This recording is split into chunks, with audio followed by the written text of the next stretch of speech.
नमस्कार दोस्तों, आप सभी का स्वागत है आज के इस सेशन में। आज मैं काफ़ी लोगों के व्हाट्सएप पे रिप्लाई कर रहा था, तो एक सवाल बड़ा कॉमन था कि सर मैथ्स में ना मार्क्स नहीं बढ़ रहे हैं और मैथ्स को कैसे स्ट्रॉन्ग करना होगा हमें। आइए इस वीडियो पे बात करते हैं और इस प्रॉब्लम को भी समझते हैं और इसका समाधान ढूँढते हैं। स्वागत है आप सभी लोगों का, मेरा नाम है अरुण सिंह रावत। चलिए शुरू करते हैं। देखिए मैथ्स में कैसे स्ट्रॉन्ग करें कि हमारे अभी 10-12 नंबर आ रहे हैं और 30-35 तक हम कैसे पहुँच सकते हैं। देखिए, सबसे पहले आपको ये समझना होगा कि हमारे 10-12 जो आ रहे हैं, वो किस में आ रहे हैं? और अगर हमें 35 तक जाना है, तो क्या सेगमेंट ऐसा है जिस पे मार्क्स स्कोर किया जा सकता है? अब 2 बातें समझनी है, जिसमें आ रहे हैं, उसको और बेहतर करना है, जिसमें नहीं आ पा रहे हैं, जिसमें आ सकते हैं, वो कौन-कौन से चैप्टर्स हमारे हैं? आइए समझते हैं। देखिए, अगर मैं आपसे ये कहूँ कि पूरे बैंक एग्ज़ाम का जो सिलेबस है वो 3 हिस्सों में बँटा हुआ है। 3 हिस्से वो कौन-कौन से? मैंने कहा स्पीड मैथ्स है, मैंने कहा डीआई है और मैंने कहा अरिथमेटिक है। देखो अरिथमेटिक में 10 से 12 चैप्टर्स, 10 से 12 मार्क्स के क्वेश्चन बनेंगे। डीआई में 10 से 15 मार्क्स की डीआई आएगी और स्पीड मैथ्स में इन चैप्टर पर सवाल मिलेंगे 10 से 15। अब आपको अभी वीडियो को पॉज़ करो और कमेंट सेक्शन पे मुझे ये बताओ कि जो आपके नंबर आ रहे हैं, 10 आ रहे हैं, 15 आ रहे हैं, 20 आ रहे हैं, किस में आ रहे हैं? वो स्पीड मैथ्स से आ रहे हैं, वो डीआई से आ रहे हैं, वो अरिथमेटिक से आ रहे हैं। आज आप लिस्ट बनाइए कि नंबर आ कहाँ से रहे हैं, ये पता होना बहुत ज़रूरी है। अब आप क्या करिए, इसके लिए आपको सिलेबस पता होना ज़रूरी है। मैं एक काम कर रहा हूँ, अरिथमेटिक का पहले आप इसका स्पीड मैथ्स का सिलेबस लिखो, अरिथमेटिक का सिलेबस देखो। आप क्या करना, मेरी वीडियो के बाद एक मॉक लगाना। आप बिगिनर हो, रिपीटर हो, आप कोई भी स्टूडेंट हो, मेरी वीडियो के बाद एक मॉक लगाना और चेकआउट करना कि आज की स्थिति में मैं कहाँ खड़ा हूँ। सपोज़ करो आप किसी डॉक्टर के पास जाते हो, डॉक्टर पहले क्या बोलता है कि आप टेस्ट कराओ। टेस्ट कराने से डॉक्टर को पता लग जाएगा कि भाई एग्ज़ैक्टली प्रॉब्लम क्या है। मैं भी यही कह रहा हूँ। आप इस वीडियो के बाद एक मॉक टेस्ट लगाइए, किसी भी पब्लिकेशन का फ्री मॉक लगा लो। बहुत सारे पब्लिकेशन फ्री का मॉक डालते हैं ऑनलाइन में। आप फ्री का मॉक लगाओ, आरआरबी का लगाओ, आईबीपीएस का लगाओ, एसबीआई का, किसी का भी जिस एग्जाम को आप टारगेट कर रहे हो, सारे बैंक एग्जाम का सिलेबस एक ही है। अब जब आप ये मॉक लगाओगे तो आप चेक करना कि 20 मिनट या 22 मिनट में आपने कितने क्वेश्चन अटेम्प्ट किए। जो क्वेश्चन आपने अटेम्प्ट किए किस-किस चैप्टर से किए। ये आपके स्पीड मैथ्स का हो गया, ये अरिथमेटिक का हो गया और ये डीआई का हो गया। जब आप ये डिसाइड कर लो कि यार मेरे तो इतने चैप्टर सही हैं या इतने चैप्टर पे मुझे आइडिया है कि सवाल कैसे बनता है, उनको लिखो साइड में।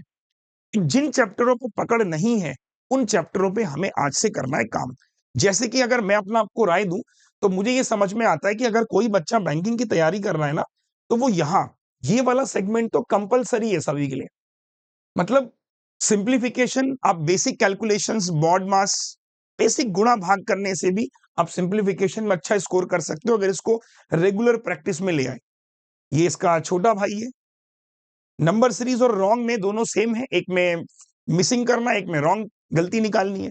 और क्वाड्रेटिक के लिए आपको फैक्टर्स पता होने जरूरी है और फैक्टर्स पता होने के लिए अगेन टेबल ट्रिक्स, और आप जब बार बार करोगे तो बहुत सारे फैक्टर्स आपको याद हो जाएंगे। यानी ये वाला सेगमेंट जो है वो स्कोरिंग है। यहाँ हर एक बच्चा मार्क्स स्कोर करता है लेकिन इससे सिलेक्शन नहीं होता है। तो पहला काम क्या करना है, इन चैप्टर्स की लिस्ट तैयार कीजिए और इनको अगर आपको किसी चैप्टर में प्रॉब्लम हो रही है, उसकी बेसिक क्लास को देख के डेली उसको शेड्यूल में डाल लो। आज से अभी से क्या करो, इन चैप्टर को तो मुझे डेली शेड्यूल में डाल देना है, ठीक है। अब बात आती है डीआई और अरिथमेटिक की।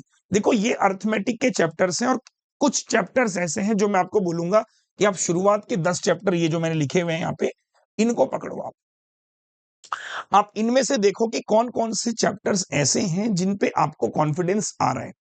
भाई मैं बोलूं कि सारे कर लो, थोड़ा भी मुश्किल है। आप पहले वो करिए जिनमें आपको कॉन्फिडेंस आ रहा है, आपको लग रहा है सर मेरे को ना इन 10 में से 7 पे कॉन्फिडेंस आ रहा है, तो उन 7 को पहले पढ़िए, उन्हें कॉन्सेप्चुअली समझिए। जब आपने वो समझ रखा है, अब उसकी बारी है प्रैक्टिस करने की, उस पे अच्छे-अच्छे सवाल करने की। वो मैं आपको डेली कराता हूँ, सुबह 8 बजे मेरी क्लास होती है। अभी आगे बताऊँगा भी कि वो कैसे अटेंड करनी है। इसके बाद जो चैप्टर्स आपके बच गए वो ये रहे। अब इनमें से भी आप कोई चैप्टर निकाल सकते हो। मेरा कहना है इन दोनों को आप क्लब करो और अपने बेस्ट 10 चैप्टर निकाल लो अभी इस वीडियो के बाद। अब दोनों को देखिए और आज भी इस वीडियो के बाद अपने 10 चैप्टर जो आपको अट्रैक्ट करते हैं वो आज आप फिगर आउट करिए, क्योंकि हम मार्क्स वहीं से गेन करेंगे। ये काम आपका है। मैं बोलूँगा ये कर लो, ये कर, वो पर्सन टू पर्सन अलग-अलग है। आप इसको ध्यान से देखिए और आप अभी वीडियो के बाद ना लिस्ट बनाओ कि यार ये वाला करूँगा, ये करूँगा, ये। और क्या करो जब आप उन 10 चैप्टर को निकालो, तो उसका एक टाइम डिसाइड करो कि यार आज से शुरू करूँगा, आने वाले 20 दिन तक उन सब का रिवीजन मार लो। यानी 2 दिन में 1 चैप्टर खत्म करना है। 2 दिन या 3 दिन में 1 चैप्टर खत्म करना है। तो अगर 3 दिन में 1 चैप्टर खत्म करना है, 10 चैप्टर 30 दिन में, यानी 1 महीने में अब पूरा का पूरा जो 10 चैप्टर आपने निकाले वो खत्म हो जाएँगे। ये एक बेसिक सी बात है, एक बेसिक सी कैलकुलेशन है, but you have to be consistent. अब वही काम डीआई में करना है कि इतने प्रकार की डीआई है। अगर मैं बोलूँ अगर मैं बोलूँ कि इतने प्रकार की डीआई हैं, तो क्या समझ में आता है बच्चों ज़रा बताओ? कि हमारे पास में बेसिकली इसको हटा दो, कि हमारे पास बेसिकली इतने प्रकार की डीआई है। एक बार स्क्रीनशॉट ले लो। ले लिया सबने? कि हमारे पास इतने प्रकार की डीआई है। अगर मैं कह रहा हूँ कि एक डीआई को भी मैं बेयर मिनिमम 3 दिन में सॉल्व करता हूँ, 3 दिन में, तो तकरीबन 1 मंथ में ये भी हमारा खत्म हो जाएगा। तो 1 महीने में आप बैंकिंग का सिलेबस आराम से पकड़ सकते हो। अब वो अलग बात है कि आपको टाइम थोड़ा ज़्यादा देना पड़ेगा, लगना पड़ेगा, घुसना पड़ेगा। ऐसे नहीं कि आज तो 10 घंटे पढ़ लिए, कल 2 ही घंटे पढ़ के काम हो गया। कंसिस्टेंट रहना पड़ेगा, चाहे आप शुरुआत में 6 घंटे से शुरू करो, लेकिन 6 कंटिन्यू रखो। बराबर? अब आपको ये फिगर आउट करना है कि ये सारा सिलेबस हो गया। नंबर आ कहाँ से रहे हैं, कहाँ से स्कोर किया जा सकता है, ये एक बेसिक कैलकुलेशन आपको बस समझनी है। तो पहले काम क्या है? आज मॉक लगा के ये चेक कीजिए कि नंबर आ कहाँ से रहे। अब मैंने आपको सारा सिलेबस दिखा दिया। देखो, मैंने आपको सारा सिलेबस दिखा दिया कि 10 इसमें से निकालिए, ये सारे करने, कोई छोड़ना नहीं है। रॉन्ग सीरीज टफ लगेगी, मैं आसान करूँगा। ये अरिथमेटिक के 10 चैप्टर आप खुद से निकालिए और कमेंट कीजिएगा मुझे इस वीडियो के नीचे, कमेंट कीजिएगा कि आपके 10 चैप्टर कौन से हैं, और डीआई में बोलूँगा सारी करो, कोई डीआई टफ नहीं है, ठीक? ये करने के बाद जब आप ये सब कर लोगे ना, अरिथमेटिक के 10 चैप्टर चूज़ कर लिए, डीआई के कर लिए, स्पीड मैथ्स, 1 महीने का बनाओ गोल, बहुत लंबा गोल मत बनाइए, केवल 1 मंथ का। 1 मंथ मैं जैसे बोल रहा हूँ कि 1 चैप्टर को 3 दिन, 1 चैप्टर को 3 दिन और स्पीड मैथ्स को डेली।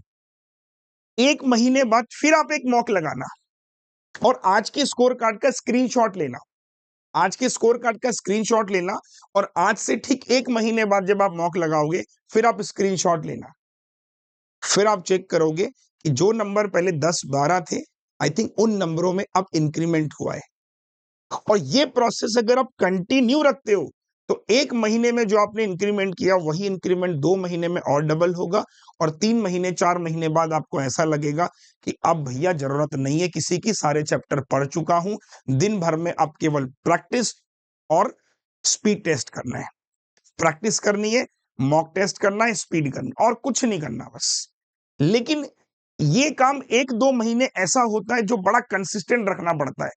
90% आबादी जो होती है, वो खुद को कंसिस्टेंट नहीं रख पाती। 1 महीना वो पढ़ती है, फिर बीच में गायब हो जाती है। फिर वो 1 महीने में बाद में जो गैप आता है, उस गैप की वजह से वो सब भूल जाते हैं। तो इस वीडियो को देखने के बाद आप ऐसा मत कीजिएगा कि आज शेड्यूल बनाए, मंडे से स्टार्ट करेंगे, अगले मंडे बाद फिर 0। ठीक है सर? अब इन सब के लिए मेरी क्लासेस भी आपको चल रही है, उनके बारे में आपको बता देता हूँ। ये देखिए, मेरी क्लासेस, जैसे कि मैंने आपको बताया कि अगर आप स्पीड मैथ्स की प्रैक्टिस कहाँ से करोगे? सुबह 6:30 से 7:30 1000 क्वेश्चन की सीरीज में स्टार्ट करने जा रहा हूँ 20 मई से। तो 20 मई से लेके मेरा कहना यह है कि पूरा 30 जून तक 40 दिन की ये सीरीज रहेगी।